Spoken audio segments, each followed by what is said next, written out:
The radio was already on when I found it. I pulled the box down from Dad's attic. Christmas decorations, covered in 3 weeks of dust. The second it hit the floor, static filled the room. Thick, heavy static, like the air before a lightning strike. The radio was vintage, 1987, covered in grime, but the dial was glowing, and through the static, I heard it. Silent Night. Except the singer was screaming, not like horror movie screaming, like someone was being forced to sing while something terrible happened to them. The melody was perfect, the words were right, but underneath, in the spaces between notes, there were other sounds, wet sounds, breaking sounds, the crunch of something that shouldn't crunch. I reached for the power switch. It was already off. My hands went cold. Look, I work with electrical systems, motors, circuits, frequencies. Radios don't turn on by themselves. They don't play stations that don't exist. And they definitely don't broadcast screaming Christmas carols from frequencies that went silent 37 years ago. But my dad disappeared 3 weeks ago, December 24th, right before Christmas. The cops keep saying he just left, that divorced guys in their 60s do that sometimes. They didn't know Dad. He wouldn't miss Christmas, not after Mom died. It was the only thing he had left. So when I found that radio in his attic, already playing, I didn't turn it off. I turned it up, the screaming version of Silent Night cut out. Static again, then a voice. Too cheerful, too smooth, like it was stitched together from pieces of different people. Welcome back to WXKL, your home for eternal Christmas spirit. You're listening to the Christmas Eve Marathon, and we have a very special guest tonight. My stomach dropped. Frank has joined our family. And Frank, if you're listening, and we know you are, your son is going to love what we have planned next. The voice knew my father's name. It knew I was listening. On the back of the radio, scratched into the metal with something sharp, was a frequency, 107.3 FM, and a time, 3:17 a.m. I should have walked out right then, should have called the cops and never come back. Instead, I went downstairs and started looking. Dad's house felt wrong. The Christmas lights were still on, blinking in perfect sync, like they were breathing. The tree stood in the corner, presents underneath, untouched. Every clock in the house had stopped at 3:17. The air smelled like dust and something else, something stale, like a room that's been sealed for decades. I found the diary in his desk drawer. Leather, worn, pages filled with Dad's handwriting, but wrong. The letters were jagged, uneven, like his hand was shaking. December 15th, heard it again last night, 3:17 a.m., like clockwork, the station that doesn't exist, WXKL. I remember when it went off the air in '87. I was listening that night. Christmas Marathon. Then, at 3:17, the voices changed. Started screaming. I turned it off and never thought about it again. Until 3 weeks ago, now I hear it every night. Last night the host said my name, December 18th. Went to the library, found old newspaper archives. WXKL was built on a relocated cemetery, 1952. They moved most of the graves, but the budget ran out. 43 bodies left under the foundation. Nobody cared, just a radio station. The night the station went silent, December 24th, 1987, lightning hit the transmission tower 37 times in a row. Witnesses saw faces in the windows, heard singing mixed with screaming. All 7 staff members vanished. The transmitter kept running for 3 days, broadcasting nothing but static, until it stopped. Or maybe it just moved to a frequency nobody was listening to. December 20th, found the others. 6 people disappeared in the weeks after the station went silent. All lived alone.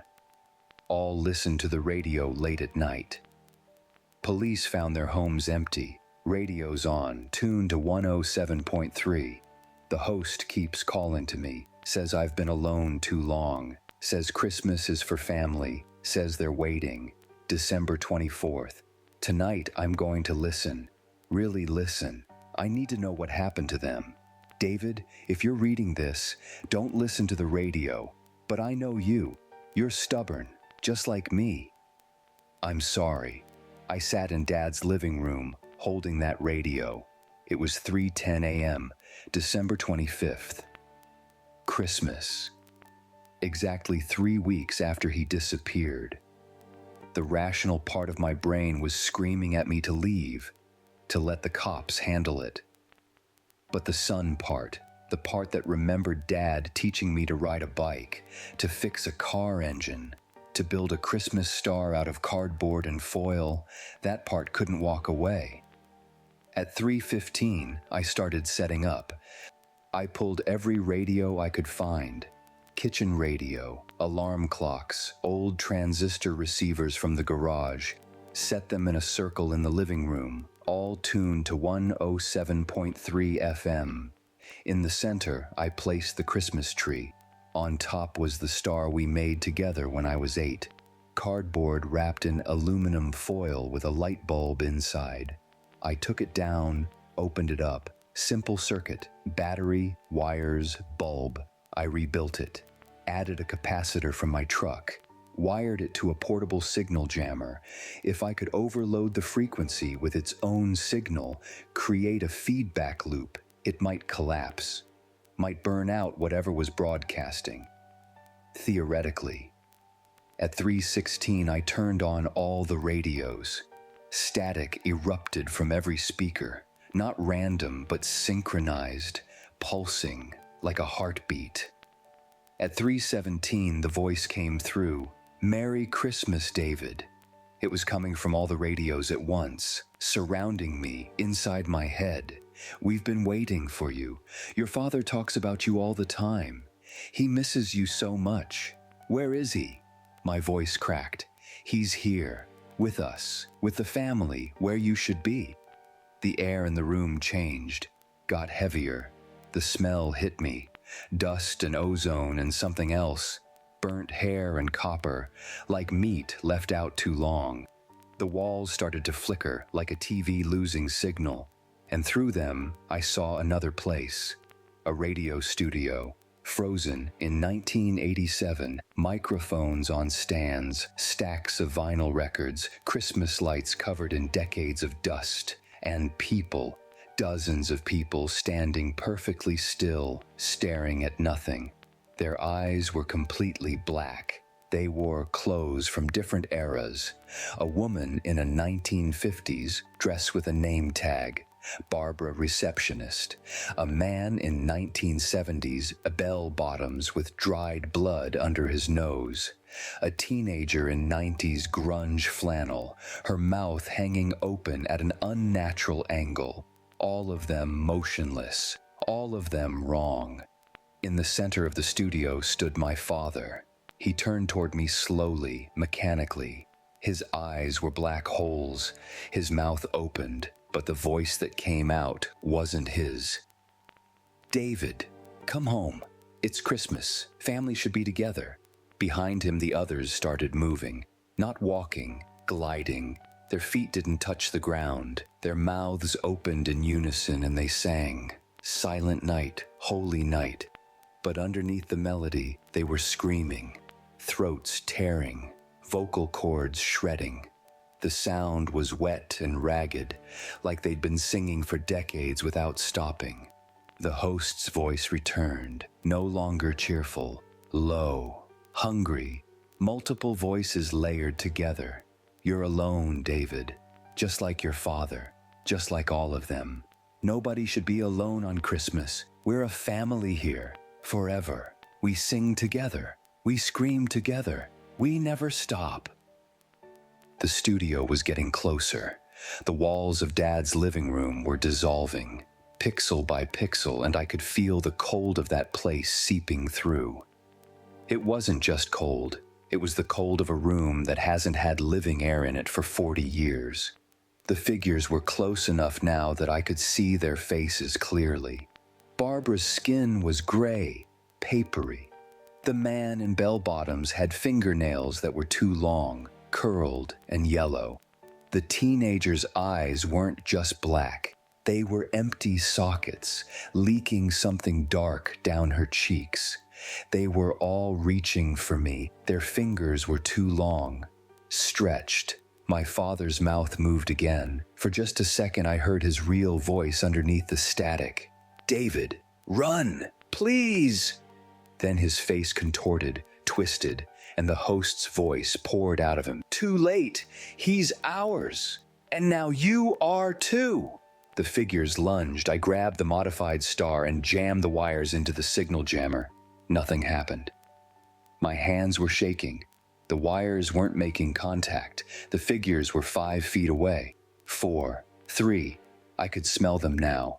Rot and dust and formaldehyde. "David, join us. Sing with us. Forever." I twisted the wires, scraped them against the terminals, felt the connection click. The capacitor discharged. Every radio in the room exploded. Glass and plastic shrapnel filled the air. The Christmas lights burst in a cascade of sparks. The bulbs in the ceiling shattered, raining down like hail. And the screaming. God, the screaming, not just from the radios, from the walls, the floor, the air itself. Hundreds of voices, thousands, all screaming at once, not in pain, in rage, in hunger. The studio was collapsing. The figures were burning away like film in a projector, their mouths open in silent howls. The host's voice was distorting, dropping octaves, becoming something that sounded like grinding metal and breaking bones. "You can't take them. They're ours. They belong to the frequency." The last thing I saw before the world went white was my father's eyes. They weren't black anymore. They were brown, human, terrified, and full of tears. I woke up on the floor in a room full of smoke and shattered electronics. My ears were ringing. Blood was running from my nose. My hands were burned where I'd touched the wires. Next to me, gasping for air like a drowning man, was my father. His eyes were his own. His face was gaunt, pale, like he hadn't eaten in weeks. But he was alive, real, here. "David?" His voice was a rasp. "How long?" 3 weeks. He closed his eyes. Tears ran down his face. 3 weeks. Felt like decades. We were singing, always singing. Couldn't stop, couldn't sleep, just singing and screaming and singing. But I was wrong about destroying it. 6 months later, I heard it again. Faint, distant, but unmistakable. Silent night, holy night. I thought I destroyed it. I thought the feedback loop collapsed the frequency, burned out whatever was broadcasting. But I didn't destroy it. I set it free. The frequency isn't trapped anymore. It's not bound to a single transmission tower or a buried studio. It's loose. Spreading. If you're listening to the radio late at night, any station, any frequency, and you hear Christmas music that sounds wrong, turn it off. Don't listen. Don't try to find the source. Because the frequency doesn't just trap you anymore. It's learning, spreading, waiting, and it's always looking for people who are alone, especially at Christmas.